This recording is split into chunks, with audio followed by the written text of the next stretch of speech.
President Obama got heckled by a suspected inebriated man today during a speech, which had me like, Leave President Obama alone. My name is William Haynes. You're watching SourceFed. And I just want to take the time to point out the world is so much different than it used to be. When people used to talk, other people used to listen, but now you can't see people because phones are in the way. And I've told you that I'm so hopeful about what we can accomplish. So this speech was being delivered by the president while he was honoring gains for LGBTQ rights, which makes sense because people hate it when people get more rights. It's usually people with rights that do the hating. They're usually the ones that are pissed about it, even though they have never and never will lose any rights. Americans is...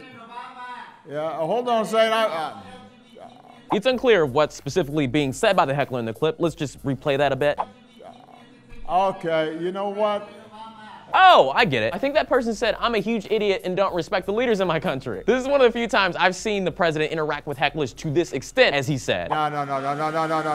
You got a no-no from the most powerful man in the country and even more. Listen, you're in my house. That must be embarrassing. I feel like if you ever make the decision to yell at a politician, you assume everybody's gonna jump in with you, and those people literally shut you down. What a surprise the people in the room wanted to hear the president speak, not you completely unknown person. It's not respectful when you get invited to somebody.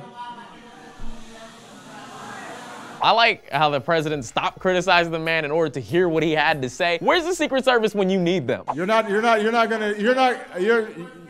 gonna get a good response from me by interrupting me like this. And then the crowd started booing the heckler. I'm sorry. And then Vice President Biden put his face in his hands because he's getting too old for this crap. And finally the president said, You can either stay and be quiet, or we'll have to take you out. Man, if this was Lyndon Johnson, he would have personally dragged that man out himself. If this was Bush, well, President Bush wouldn't be making a speech about congratulating LGBTQ rights, would he? Or almost any other president, I guess. The times are different. This is so important to me because we live in a country that does support freedom of speech religiously, but how far does it go? Just because someone is interrupting something I agree with, would I be just as upset if they were interrupting something I didn't agree with? If Obama was making a speech saying, I'm gonna make cheesecake illegal and William Haynes needs to pay me $1 every day, I wouldn't be upset by a heckler. I'd be heckling. It's an interesting world we live in. So what do you think? Is it ever appropriate to interrupt the president while he or she is talking? Is there a specific time and place that it can be done? Let me know in the comments down below. I'm William Haynes and... I love you back.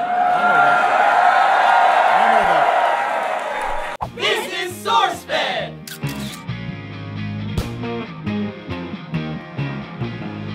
Okay, and I'm still afraid of the dark a little bit. I know that's true.